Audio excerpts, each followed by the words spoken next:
It's not France's midfield. It's not Spain's press. It's not whatever crazy thing Norway keeps doing to teams that are supposed to be way better than them. The most dangerous opponent left in the 2026 World Cup is a single toxic, forward thought stuck in the head of almost every neutral fan on the planet. Wait a second again, and that thought has a name now, across the internet. It's become a full-blown theory that FIFA is fixing this World Cup to keep Argentina and Lionel Messi alive as long as possible.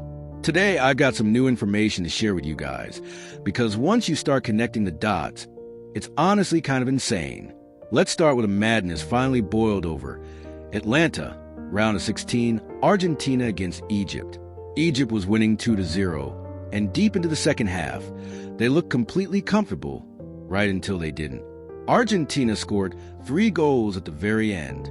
The last one was a stoppage time strike by Enzo Fernandez, and the defending champions escaped a game they had no business winning. Great drama. Elite comeback, right?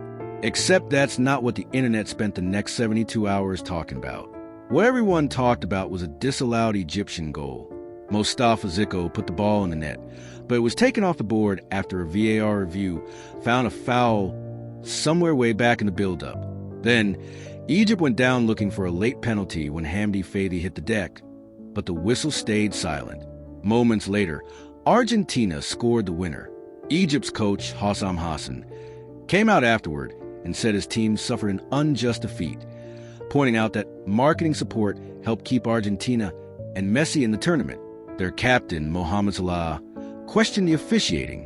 The Egyptian Football Association even filed a formal complaint demanding those referees be kicked out of the competition.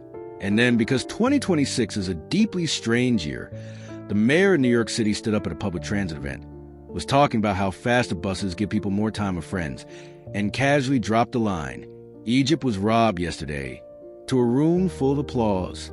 When your referee controversy jumps from the soccer field to a municipal bus announcement, you have officially lost control of the story. FIFA's referee chief, Pierluigi Collina, came out and defended everything. To his credit, he actually explained how it worked. Under VAR rules, officials can review the entire attacking phase, and they found a foul by Egypt's Marwan Attia on Lisandro Martinez before the goal. So the goal comes off. Fine, that's a real rule, correctly applied. Collina went further, though, and this is the part that mattered. He said, and I'm quoting him directly, "Nobody can question the integrity of the FIFA World Cup match officials." He warned that these kinds of accusations could lead to threats against referees and their families, which is true, serious, and worth saying. But here's the thing about standing up and declaring that nobody can question the integrity of the tournament. You only have to give that speech when a whole lot of people already are. Nobody is saying the World Cup is fixed. So why does everyone feel like they have to keep insisting it's not? Let me build you the pile. Not the crazy pile. We'll get to that. The reasonable pile first. The pile of things that, one at a time, are completely explainable. But when you put them together, they make that little voice in your head start talking. The opening match against Algeria. The one where Messi scored a hat trick and tied the record for most World Cup goals in history. A truly beautiful moment. But in the 32nd minute of that same match, Messi appeared to rake his cleats down the back of Issa Mandy's leg. The Polish referee, Simon Marciniak, who might have just missed it, gave nothing. VAR looked at it and decided it wasn't worth a red card. The pundits watching did not agree at all. Taylor Twellman told ESPN, "It should have been a red card in my opinion." Alejandro Moreno went further. "It's 100% a red card for Lionel Messi." So Messi stays on the field and finishes a hat trick to tie the record. Now, is that a fix? No. Referees miss things, but file it away. And this one's about numbers, because I like numbers, and numbers don't have a favorite team. In that Algeria match, Argentina committed 13 fouls to Algeria's 8, but got 0 cards. 0. Next match against Jordan. Jordan picked up 3 yellows despite committing nearly half as many fouls. 7 to Argentina's 13. And again, Argentina walked away with absolutely nothing in the referee's book. Out of the 8 teams that reached the quarterfinals, Argentina had the second fewest cards of anyone, 3 total. This is despite committing the 4th most fouls. Their fouls per car number is 19.7, meaning it takes them nearly 20 fouls to see a single yellow card. The only team with a better rate at this tournament is Norway. Meanwhile, England, under Thomas Tuchel, has the most cards of anyone, averaging a booking every 6.8 fouls. Same tournament, same rules. One team apparently commits an assault every 7 fouls, and the other has diplomatic immunity. Nobody is saying the World Cup is fixed. I'm just reading you the spreadsheet. After Argentina got a real scare from Cape Verde in a round of 32, FIFA President Gianni Infantino stopped to talk to Argentine TV and said out loud into a microphone that he had suffered with them during the match. He then caught himself and clarified that he meant us neutrals who were rooting for both teams. Neutrals. The president of World Soccer's governing body, whose entire job is to be neutral, felt the need to specify he was neutral right after telling a national broadcaster how much he suffered for their team. That's not a fix. That's just a man who forgot which camera he was standing in front of.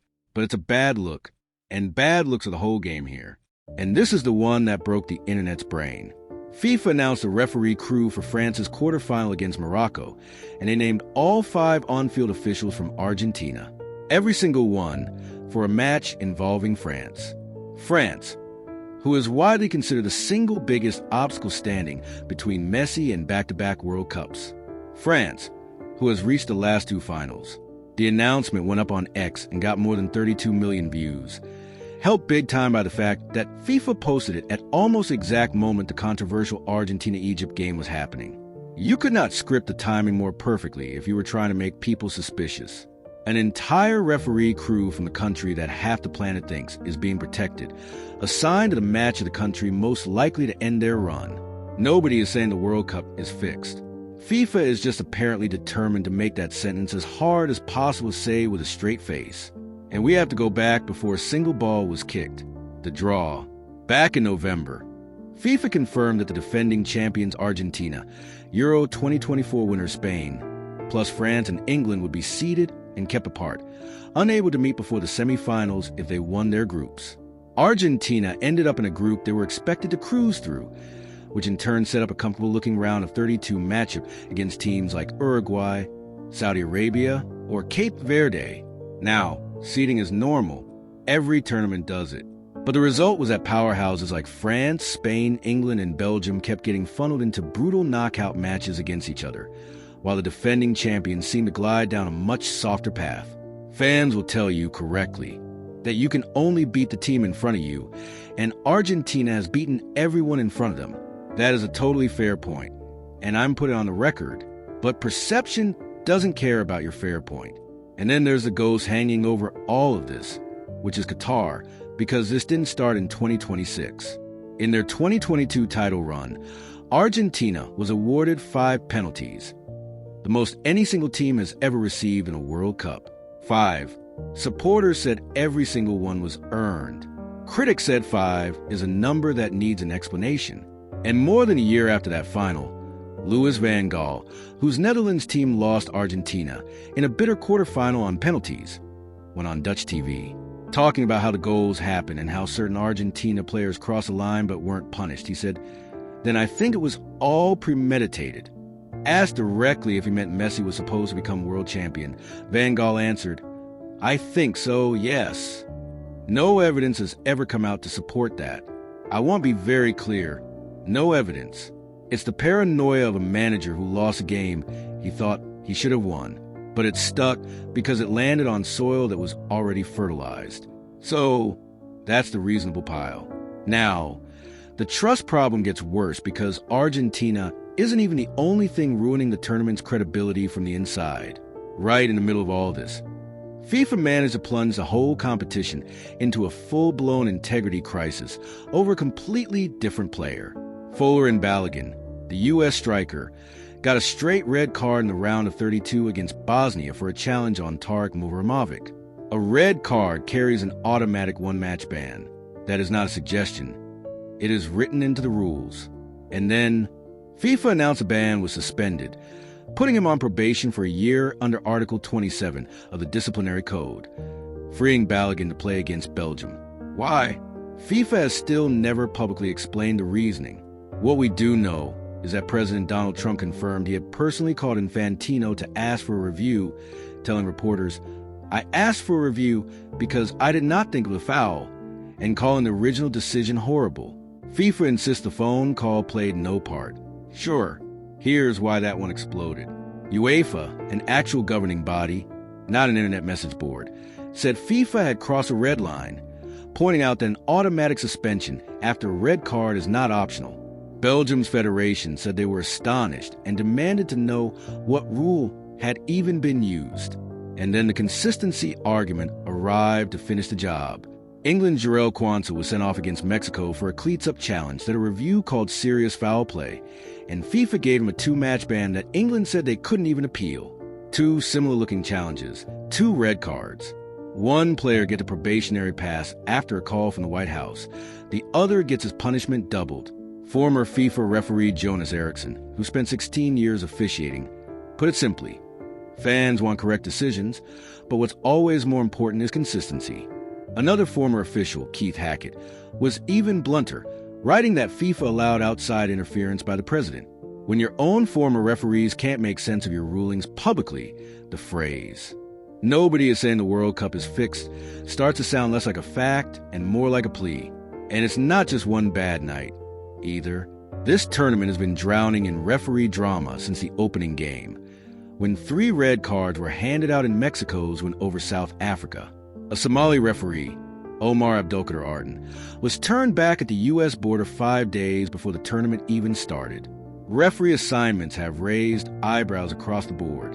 If you expand a World Cup to 48 teams, add all those matches, and stretch a bigger pool of officials across higher and higher stakes, this is exactly what you get. A referee group under a level of scrutiny they've never faced, in a country where the president will literally pick up the phone and complain about a red card. Even the Wall Street Journal ran an article basically begging everyone to talk honestly about VAR, arguing that replay was supposed to stay limited, but instead, it just keeps expanding. Turn the sport we love over to zero-tolerance killjoys with magnifying glass. And they've got a point that goes way beyond Argentina. Every tournament, we tell ourselves the technology will only be used for clear and obvious errors.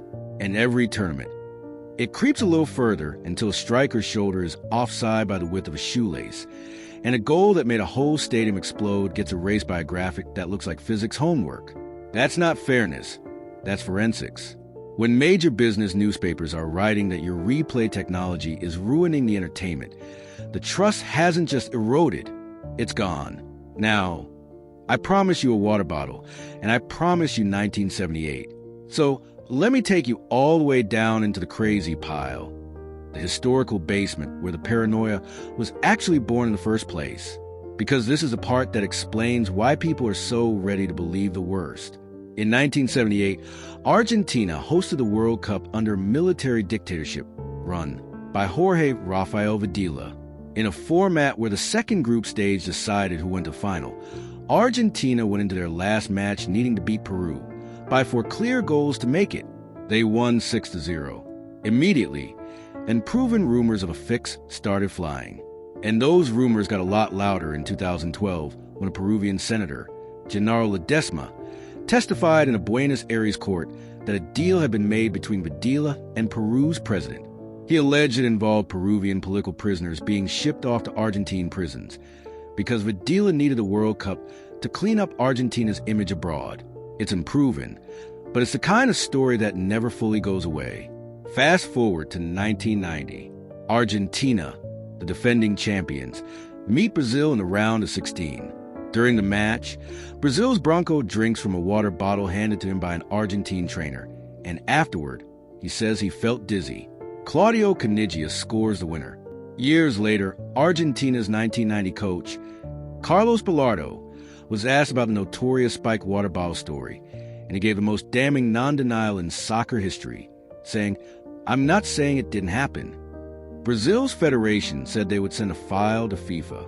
As far as anyone knows, FIFA did nothing. So, here's a country that, fairly or not, has a literal paper trail of "we're not saying it didn't happen," stretching back nearly 50 years. And that is why when a goal gets taken away in Atlanta in 2026, the reaction isn't tough call. The reaction is, here we go again. Now, let me do the thing I always do before I finish a video. Because you deserve the other side of the story, and Argentina deserves it even more. Take all of this seriously, but be honest. There's no evidence, none, that this World Cup is fixed. Not the Egypt game, not the Balogun mess, not the draw, not the all-Argentine referee crew. None of it. Kalina explained the Zico decision using the actual rule book, and it holds up. Reviewing the attacking phase is a real rule, not a favor. Refereeing is incredibly, brutally hard.